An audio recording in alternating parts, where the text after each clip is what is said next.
ಚೊಂಬಿನಲ್ಲಿ ನೀರನ್ನು ತುಂಬಿಸಿ ದಿನವೂ ದೇವರ ಕೋಣೆಯಲ್ಲಿ ಇಟ್ಟರೆ ಏನಾಗುತ್ತೆ? ಚೊಂಬಿನಲ್ಲಿ ನೀರು ಇಡುವುದಕ್ಕೂ ತಿರುಪತಿ ತಿಮ್ಮಪ್ಪನಿಗೂ ಇರುವ ಸಂಬಂಧವೇನು? ಬಡತನ ದೂರವಾಗಿ ಮನೆಗೆ ದೇವರ ಕೃಪೆ ಲಭಿಸಲು ಚೊಂಬಿನಲ್ಲಿ ನೀರನ್ನು ಯಾವ ರೀತಿ ಇಡಬೇಕು? ಪೂಜೆ ಮಾಡುವಾಗ ಯಾವೆಲ್ಲ ತಪ್ಪುಗಳನ್ನು ಮಾಡಬಾರದು ಎಂದು ಈ ವಿಡಿಯೋದಲ್ಲಿ ತಿಳಿಯೋಣ. ಎಷ್ಟೋ ಜನರ ಮನೆಯಲ್ಲಿ ನೋಡಿರ್ತೀರಾ, ದೇವರ ಕೋಣೆಯಲ್ಲಿ ಒಂದು ತಾಮ್ರ ಅಥವಾ ಹಿತ್ತಾಳೆ ಚೊಂಬಿನಲ್ಲಿ ನೀರನ್ನು ದೇವರ ಪಕ್ಕ ಇಟ್ಟಿರ್ತಾರೆ. ಈ ಸಂಪ್ರದಾಯ ತಿರುಪತಿ ಕ್ಷೇತ್ರದಲ್ಲಿ ಇಂದಿಗೂ ನಡೆಯುತ್ತದೆ ಎಂದು ಎಷ್ಟೋ ಜನರಿಗೆ ಗೊತ್ತಿಲ್ಲ. ಸಾಕ್ಷಾತ್ ಶ್ರೀ ವೆಂಕಟೇಶ್ವರ ಸ್ವಾಮಿಗೆ ತಿರುಪತಿಯಲ್ಲಿ ಏಕಾಂತ ಸೇವೆ ಮಾಡಿದ ನಂತರ ಅಲ್ಲಿನ ಅರ್ಚಕರು ಒಂದು ಬೆಳ್ಳಿ ಪಾತ್ರೆಯಲ್ಲಿ ತುಳಸಿ ದಳಗಳನ್ನು ಹಾಕಿ ಶ್ರೀ ವಾರಿಯವರ ಪಕ್ಕ ಇಟ್ಟು ಬಾಗಿಲನ್ನು ಹಾಕಿ ಹೋಗುತ್ತಾರೆ. ಬೆಳಿಗ್ಗೆ ಬಂದು ನೋಡಿದಾಗ ಅವರು ಇಟ್ಟ ನೀರು ಸ್ವಲ್ಪ ಕಡಿಮೆಯಾಗಿರುತ್ತದೆ. ಆ ನೀರನ್ನು ಬ್ರಹ್ಮತೀರ್ಥವಾಗಿ ಬಂದ ಭಕ್ತರಿಗೆ ನೀಡಲಾಗುತ್ತದೆ. ನೀವು ಬೆಳಗಿನ ಜಾವ ತಿರುಪತಿಗೆ ಸುಪ್ರಭಾತ ಸೇವೆಗೆ ಹೋದರೆ ಈ ತೀರ್ಥವನ್ನು ನಿಮಗೆ ನೀಡಲಾಗುತ್ತದೆ. ಈ ರೀತಿ ಏಕೆ ಮಾಡಲಾಗುತ್ತದೆ ಎಂದರೆ, ಸಾಕ್ಷಾತ್ ಬ್ರಹ್ಮದೇವರು ತಿರುಪತಿಗೆ ತಿಮ್ಮಪ್ಪನನ್ನು ಏಕಾಂತ ಸೇವೆಯಾದ ಮೇಲೆ ನೋಡಲು ಬಂದ ಸ್ವಾಮಿಗಳ ಪಾದ ತೊಳೆದು ಹೋಗುತ್ತಾರೆ. ಈ ಸಂಪ್ರದಾಯವನ್ನೇ ಅನುಸರಿಸಿ ಆಂಧ್ರ, ತೆಲಂಗಾಣ ಕಡೆ ಭಕ್ತರು ತಮ್ಮ ತಮ್ಮ ಮನೆಗಳಲ್ಲಿ ದೇವರ ಪಕ್ಕ ಒಂದು ಚೊಂಬಿನಲ್ಲಿ ನೀರನ್ನು ಇಡುವ ಪದ್ಧತಿಯನ್ನು ರೂಢಿಸಿಕೊಂಡಿದ್ದಾರೆ.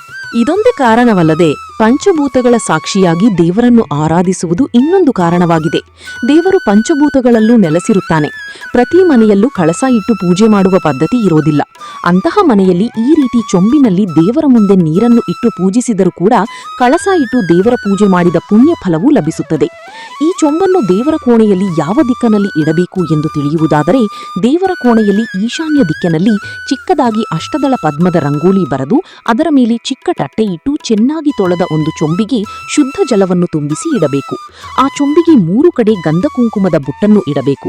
ಸಾಧ್ಯವಾದರೆ ಒಂದು ತುಳಸಿ ದಳವನ್ನು ಕೂಡ ಈ ಚೊಂಬಿಗೆ ಹಾಕಬಹುದು. ಯಾವುದೇ ಕಾರಣಕ್ಕೂ ಕೆಮಿಕಲ್ ತುಂಬಿದ ಅರಶಿನ ಕುಂಕುಮವನ್ನು ಶುದ್ಧ ಜಲಕ್ಕೆ ಬೆರೆಸಬೇಡಿ. ಮರುದಿನ ಆ ನೀರನ್ನು ತುಳಸಿ ದಳದ ಸಹಾಯದಿಂದ ಮನೆಯ ಎಲ್ಲಾ ಮೂಲೆಗಳಿಗೂ ಪ್ರೋಕ್ಷಣ ಮಾಡಿ. ಇದರಿಂದ ಮನೆಯ ಎಲ್ಲಾ ನೆಗೆಟಿವ್ ಶಕ್ತಿಗಳು ಹೊರಹೋಗುತ್ತದೆ. ಉಳಿದ ನೀರನ್ನು ಮನೆಯ ಸದಸ್ಯರು ಸೇವಿಸಿ. ಇದರಿಂದ ಅನಾರೋಗ್ಯ ಸಮಸ್ಯೆಗಳು ಬರೋದಿಲ್ಲ. ತಾಮ್ರದ ಚೊಂಬಿನಲ್ಲಿಟ್ಟ ನೀರನ್ನು ಸೇವಿಸುವುದು ಆರೋಗ್ಯಕರ. ನೀರನ್ನು ಸೇವಿಸಲು ಆಗದಿದ್ದರೆ ತುಳಸಿ ಗಿಡಕ್ಕೂ ಈ ನೀರನ್ನು ನೀವು ಹಾಕಬಹುದು. ನಿತ್ಯವೂ ನೀರನ್ನು ಬದಲಿಸಲು ಸಾಧ್ಯವಾಗದಿದ್ದರೆ ದಿನ ಬಿಟ್ಟು ದಿನ ಅಥವಾ 3 ದಿನಕ್ಕೊಮ್ಮೆ ಬದಲಿಸಿದರೆ ಸಾಕು.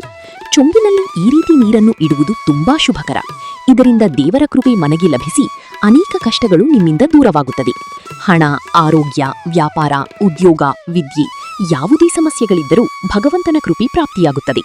ಇನ್ನು ದೇವರ ಪೂಜೆ ಮಾಡುವವರು ಯಾವಾಗಲೂ ನೆಲದ ಮೇಲೆ ಕುಳಿತು ದೀಪಾರಾಧನೆ ಮಾಡುವ ಬದಲು ಒಂದು ಮಣೆ ಅಥವಾ ಚಿಕ್ಕ ಚೌಕಾಕಾರದ ಚಾಪೆಯನ್ನು ಹಾಕಿಕೊಂಡು ಅದರ ಮೇಲೆ ಕುಳಿತು ಪೂಜೆ ಮಾಡಬೇಕು.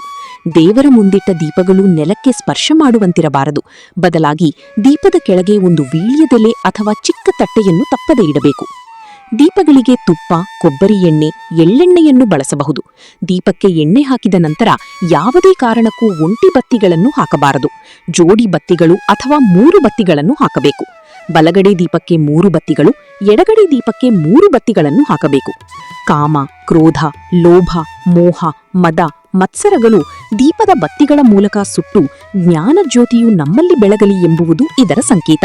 2 ಬತ್ತಿಗಳನ್ನು ಹಾಕಿ ದೀಪಾರಾಧನೆ ಮಾಡಿದರೆ ಆತ್ಮ ಪರಮಾತ್ಮದ ಸಂಕೇತ. ಒಂಟಿ ಬತ್ತಿಯನ್ನು ಹಾಕಿ ಎಂದಿಗೂ ದೀಪಾರಾಧನೆ ಮಾಡಬಾರದು. ಏಕೆಂದರೆ ಸಾವಿನ ಮನೆಯಲ್ಲಿ ಮಾತ್ರ ಒಂಟಿ ಬತ್ತಿ ಹಾಕಿ ಆ ದಿನ ದೀಪ ಬೆಳಗಿಸಲಾಗುತ್ತದೆ. ದೀಪಗಳನ್ನು ಏಕ ಆರತಿ ಮೂಲಕವೇ ಬೆಳಗಿಸಬೇಕು. ಬೆಂಕಿ ಪೊಟ್ಟಣ ಬಳಸಿ ನೇರವಾಗಿ ದೀಪ ಹಚ್ಚಬಾರದು. ದೀಪದ ಮುಂದೆ ಏನಾದರೂ ಸಿಹಿ ನೈವೇದ್ಯ ಹಾಗೂ ಅಕ್ಷತೆಯನ್ನು ತಪ್ಪದೇ ಇಡಬೇಕು. ಇದರಿಂದ ಮಹಾಲಕ್ಷ್ಮಿ ಕೃಪೆ ಪ್ರಾಪ್ತಿಯಾಗುತ್ತದೆ. ದೀಪಾರಾಧನೆಗೆ ಎಂದಿಗೂ ಸ್ಟೀಲ್ ದೀಪಗಳನ್ನು ಬಳಸಬಾರದು. ಪ್ರತಿನಿತ್ಯ ತಲೆ ಸ್ನಾನ ಮಾಡಿಯೇ ಸ್ತ್ರೀಯರು ದೀಪ ಬೆಳಗಿಸಬೇಕೆಂಬ ಯಾವ ನಿಯಮವೂ ಇಲ್ಲ. ಅಸಲಿಗೆ ಸ್ತ್ರೀಯರು ವಾರಕ್ಕೆ 1 ಅಥವಾ 2 ಬಾರಿಯೇ ತಲೆ ಸ್ನಾನ ಮಾಡಬೇಕು ಎಂದು ಶಾಸ್ತ್ರ ಹೇಳುತ್ತದೆ.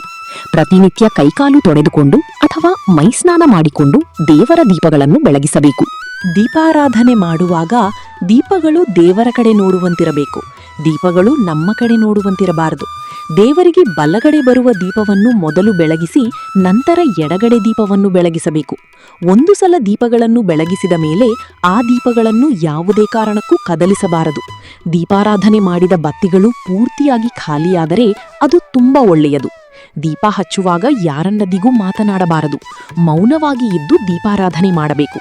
ಸಾಧ್ಯವಾದರೆ ಮುಖ್ಯ ದ್ವಾರದ ಮುಂದೆ, ತುಳಸಿ ಗಿಡದ ಮುಂದೆ ಪ್ರತಿ ಶುಕ್ರವಾರದ ದಿನ ದೀಪಾರಾಧನೆ ಮಾಡಿ.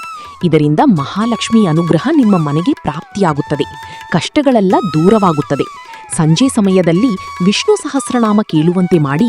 ಇದರಿಂದ ಮಹಾಲಕ್ಷ್ಮೀ ದೇವಿಯ ಆಗಮನ ಮನೆಗೆ ಆಗುತ್ತದೆ. ಮುಸ್ಸಂಜೆ ಸಮಯದಲ್ಲಿ ಸ್ತ್ರೀಯರು ಕಣ್ಣೀರು ಹಾಕುವುದು, ಗಂಡನೊಂದಿಗೆ ಜಗಳ ಮಾಡುವುದು ಮಾಡಬಾರದು. ಪೂಜೆಯ ಬಗೆಗಿನ ಸಂದೇಹ, ದೇವರ ಕೋಣೆಯ ನಿಯಮಗಳನ್ನು ಈ ವಿಡಿಯೋದಲ್ಲಿ ಆದಷ್ಟು ತಿಳಿಸಿಕೊಟ್ಟಿದ್ದೇವೆ. ಈ ವಿಡಿಯೋ ನಿಮಗೆ ಇಷ್ಟವಾಗಿದ್ದರೆ ತಪ್ಪದೇ ಲೈಕ್ ಮಾಡಿ. ನಿಮ್ಮ ಮನಸ್ಸಿಗೆ ಹತ್ತಿರವಾದ ಒಂದು ಮಾತನ್ನು ಕಮೆಂಟ್ನಲ್ಲಿ ಹಂಚಿಕೊಳ್ಳಿ. ಈ ವಿಚಾರಗಳು ನಿಮ್ಮ ಕುಟುಂಬದವರಿಗೂ ಸ್ನೇಹಿತರಿಗೂ ಉಪಯುಕ್ತವಾಗಬಹುದು ಎಂದು ನಿಮಗೆ ಅನಿಸಿದರೆ ಅವರೊಂದಿಗೆ ಈ ವಿಡಿಯೋವನ್ನು ಶೇರ್ ಮಾಡಿ. ಇಂತಹ ಭಕ್ತಿ, ಆಧ್ಯಾತ್ಮಿಕತೆ ಮತ್ತು ಜೀವನಕ್ಕೆ ಉಪಯುಕ್ತವಾದ ವಿಚಾರಗಳನ್ನು ತಿಳಿದುಕೊಳ್ಳಲು ನಮ್ಮ ಚಾನೆಲ್ ಅನ್ನು ಸಬ್ಸ್ಕ್ರೈಬ್ ಮಾಡಿ. ಮತ್ತೊಂದು ಅರ್ಥಪೂರ್ಣ ವಿಡಿಯೋದಲ್ಲಿ ಮತ್ತೆ ಭೇಟಿಯಾಗೋಣ. ಓಂ ನಮಃ ಶಿವಾಯ. ಓಂ ನಮೋ ನಾರಾಯಣಾಯ. ಸರ್ವೇ ಜನಾಃ ಸುಖಿನೋ ಭವಂತು. ಧನ್ಯವಾದಗಳು.